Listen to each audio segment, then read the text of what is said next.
Today, what I came to talk to you about was depth of a pond, because I think that's a common question that beginners have. They want to know um, when they're considering the building of a pond, how deep it would be. Well, there's another consideration, and that would be start out small. Just a thought as a beginner. Possibly some of the preformed ponds that they have over at the depot. I was looking at one they used to have called the Lagoon. It was 180 gallons, which was pretty cool. And then there's a bunch that are 100, 130 gallons, 65 gallons, and that sort of thing. Give you a start. You can't do koi in those, or at least you won't succeed. Not the least of which they'll jump out, but they also won't get very big and probably be kind of stunted. But you can do goldfish, live plants, decide if you like it, and then move on to a larger pond. But let's just say that we're ready to talk about building your pond, or if you have one. How deep should it be? The question is a good one, and it has a lot to do with the ordinances in your area. You know, if you go too deep, you have to have it fenced in. Sometimes that doesn't look very good. And you want it just natural out in your yard, you might have to fence your entire yard to keep a deep pond. But I will say this, the answer to the question is deeper is better. And so let's talk about that. Ponds that are 18 inches or shallower, a lot of times they're vulnerable to heat spikes in the daytime, cold spikes at night. Their temperature changes too fast in shallow ponds. Deeper ponds, say stuff like 3 feet, 4 feet, lots more water.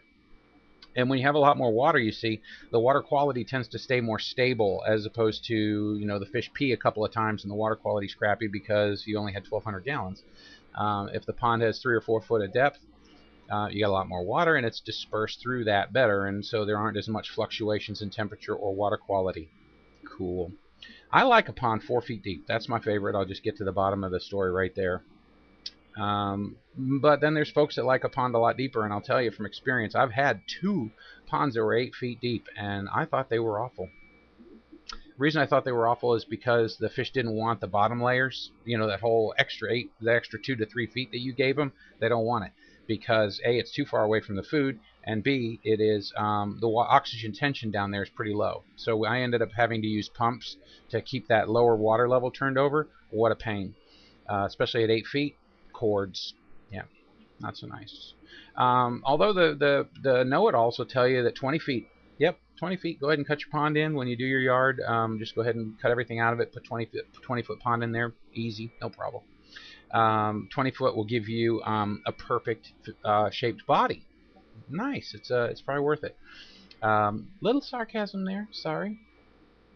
Koi beginner. What am I trying to tell you? Something about 3 to 4 feet. And you might say, well, does the pond have to be entirely 3 or 4 feet? I don't think so. You could do a pond with shelves in it. You could have a plant shelf around the outside edge. You could have another step down to something like, I don't know, 2 feet in case a kid falls in. And then you could have a big belly area where it drops down to 4 feet, so the fish have a place to go in the winter time and lay in the 4 foot area where the water temperature stays more consistent. And like I said, I've had an 8 foot pond. It was a disaster. Wouldn't do that again. And you could go deeper if you want to, but you better be good at water quality, and filtration needs to be gigantic. I like things a lot simpler than that, so I thought, and my experience has supported that 4 foot is good. 3 foot, 4 foot, something like that. There's a misnomer out there about, if your pond is really deep, it'll save you from predators. Yeah, maybe 1 or 2 predators, but it won't stop pelicans, won't stop cormorants, won't stop other diving birds. An osprey with a pretty good eye, when the fish come to the surface, an osprey will get some, and they're all over the place. Did I say cormorants? The other unexpected predator is river otters. They'll clean your pond out no matter how deep it is. They'll just get them all. So let's go with 3 to 4 foot as a beginner recommendation, but let's even backtracking. Let's say, why don't you consider a really small pond, like one of the preformed, in the shade, with live plants and nothing but goldfish, just to see if you like it. And we'll talk a little bit more about goldfish and keeping a small pond like that healthy in another installment. This video is going to run out in another minute. These videos have a tendency to get attenuated on upload, so we're just going to kill time a little bit and hope that gets attenuated and not the video.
Alright.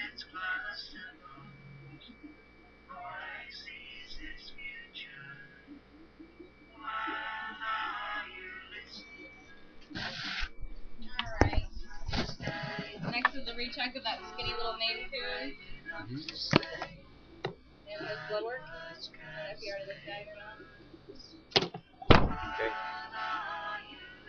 Hear us good?